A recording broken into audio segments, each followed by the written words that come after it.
नमस्कार मेरे प्यारे देशवासियों।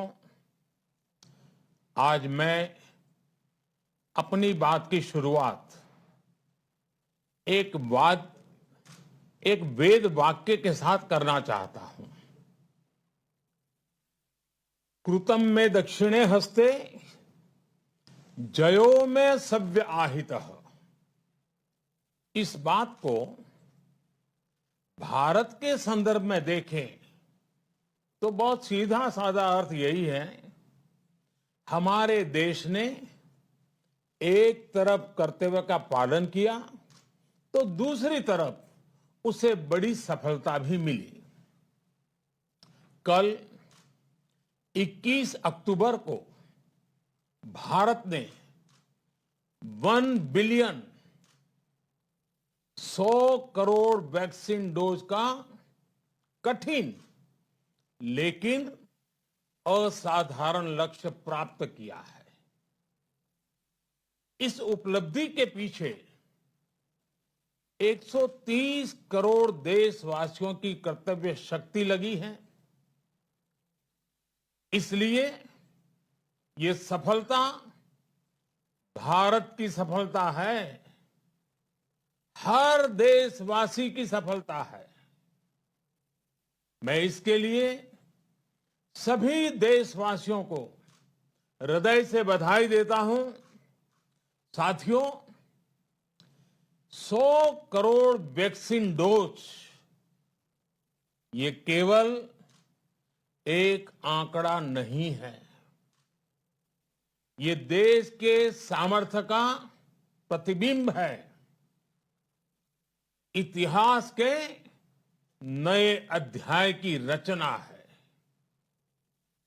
ये उस नए भारत की तस्वीर है जो कठिन लक्ष्य निर्धारित कर उन्हें हासिल करना जानता है। ये उस नए भारत की तस्वीर है जो अपने संकल्पों की सिद्धि के लिए परिश्रम की पराकाष्ठा करता है। साथियों, आज कई लोग भारत के वैक्सीनेशन प्रोग्राम की तुलना दुनिया के दूसरे देशों से कर रहे हैं।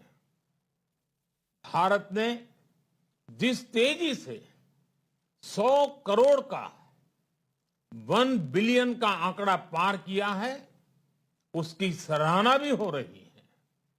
लेकिन इस विश्लेषण में एक बात अक्सर छूट जाती है कि हमने ये शुरुआत कहां से की है। दुनिया के दूसरे बड़े देशों के लिए वैक्सीन पर रिसर्च करना, वैक्सीन खोजना, इसमें दशकों से उनकी महारत है, एक्सपर्टाइज थी। भारत अधिकतर इन देशों की बनाई वैक्सीनेशन पर ही निर्भर रहता था। हम बाहर से मंगवाते थे। इसी वजह से जब 100 साल की सबसे बड़ी महामारी आई तो भारत पर सवाल उठने लगे। क्या भारत इस वैश्विक महामारी से लड़ पाएगा? भारत दूसरे देशों से इतनी वैक्सीन खरीदने का पैसा कहां से लाएगा? भारत को वैक्सीन कब मिलेगी? भारत के लोगों को वैक्सीन मिलेगी भी या नहीं? क्या भारत इतने लोगों को टीका लगा पाएगा कि महामारी को फैलने से रोक सके? भांति भांति के सवाल थे। लेकिन आज ये 100 करोड़ वैक्सीन डोज हर सवाल का जवाब दे रहा है।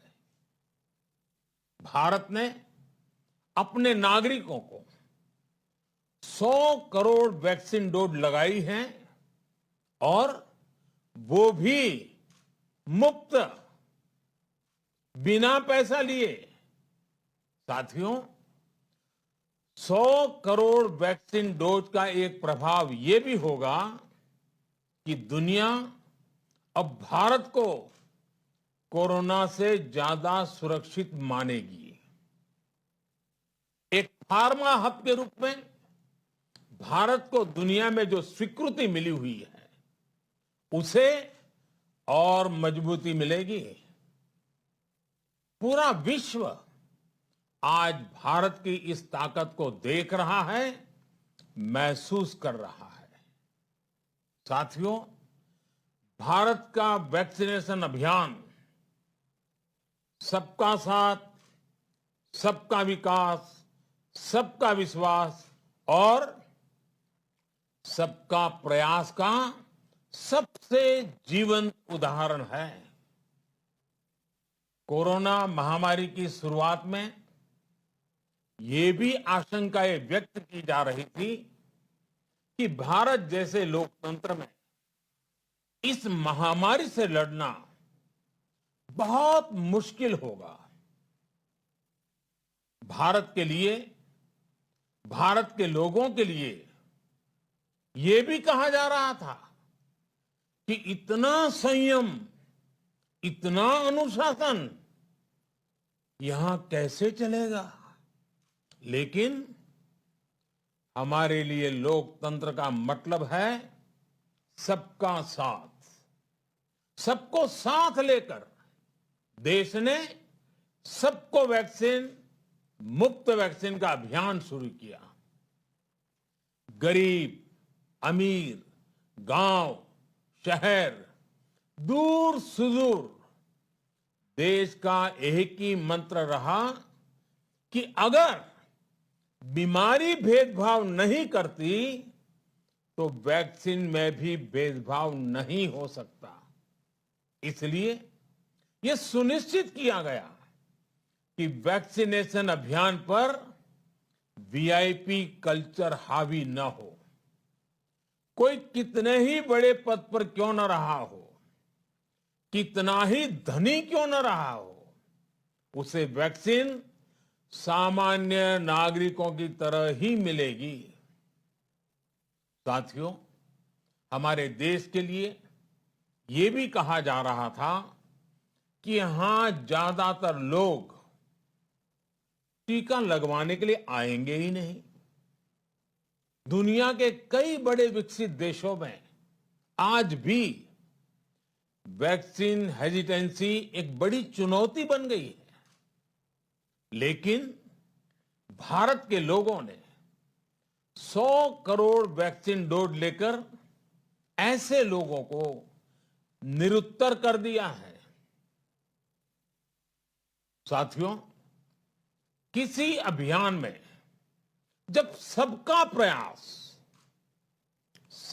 प्रयास जुड़ जाता है तो परिणाम अद्भुत ही होते हैं। हमने महामारी के खिलाफ देश की लड़ाई में जन भागीदारी को अपनी पहली ताकत बनाया।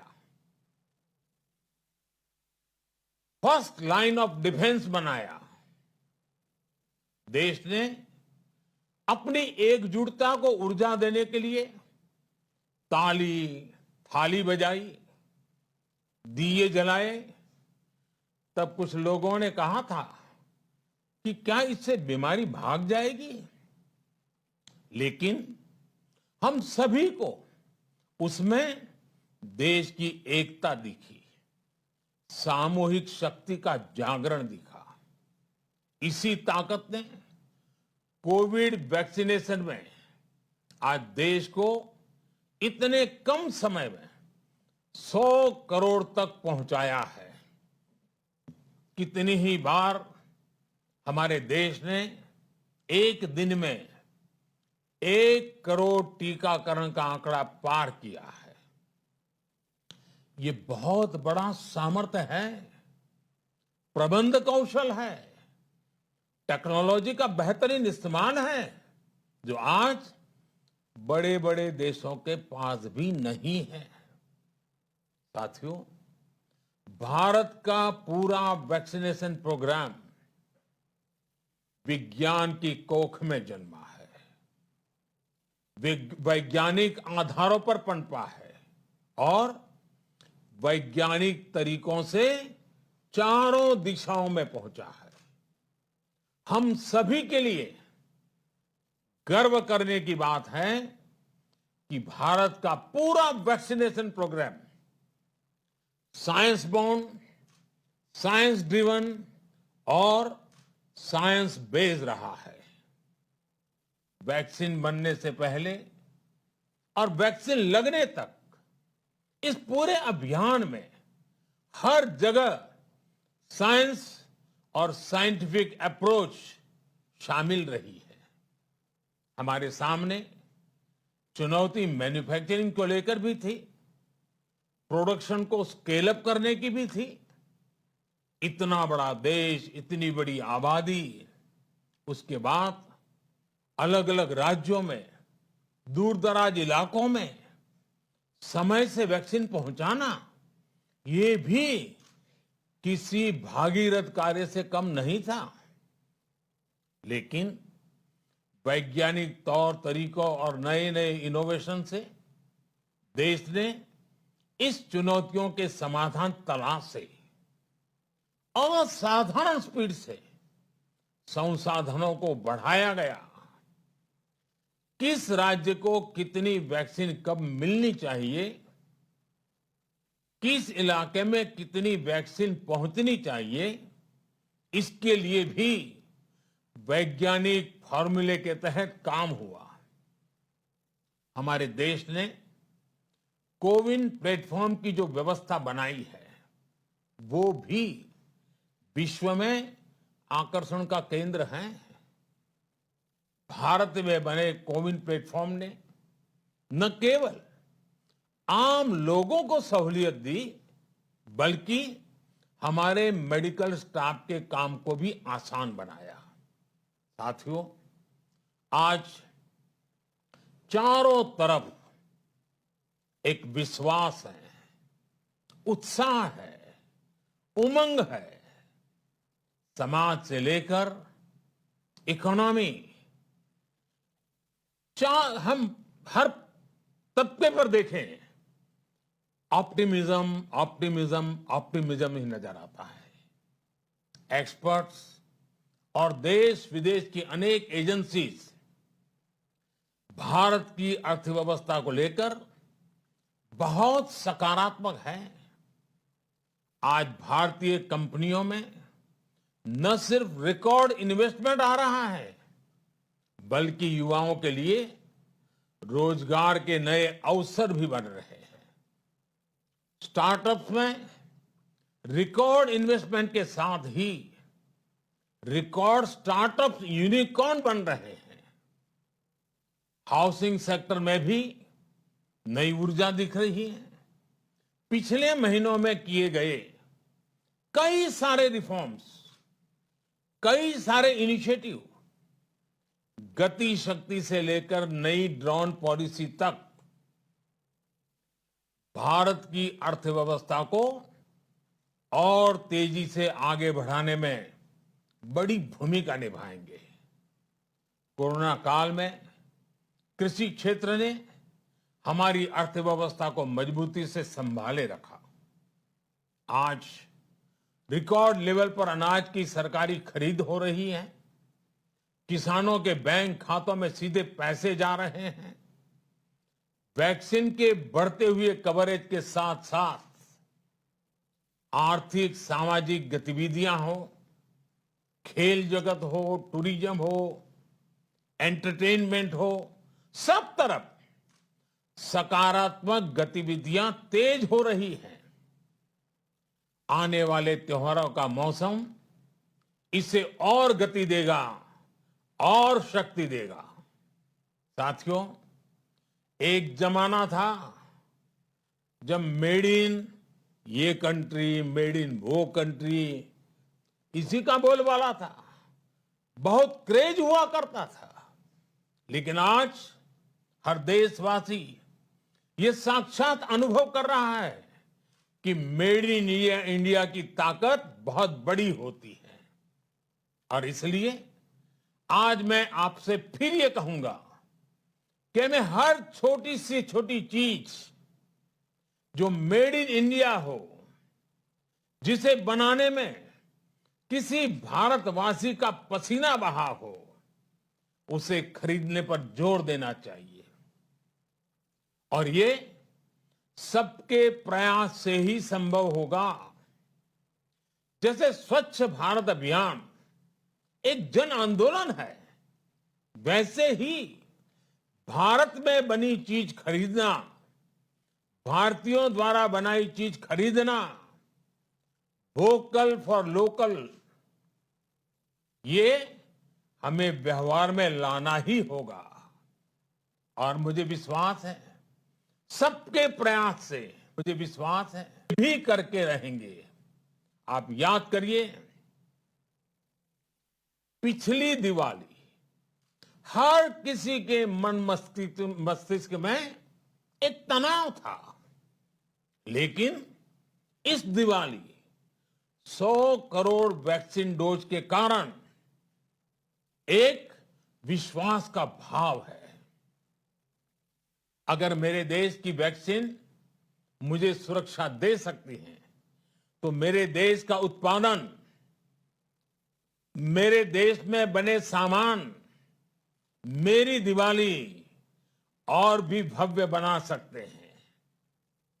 दिवाली के दौरान बिक्री की एक तरफ और बाकी साल की बिक्री एक तरफ होती है। हमारे यहां दिवाली के समय, त्योहारों के समय बिक्री एकदम बढ़ जाती है। 100 करोड़ वैक्सीन डोज हमारे छोटे छोटे दुकानदारों, हमारे छोटे छोटे उद्यमियों, हमारे रेहड़ी पटरी वाले भाइयों बहनों, सभी के लिए आशा की किरण बनकर आई है।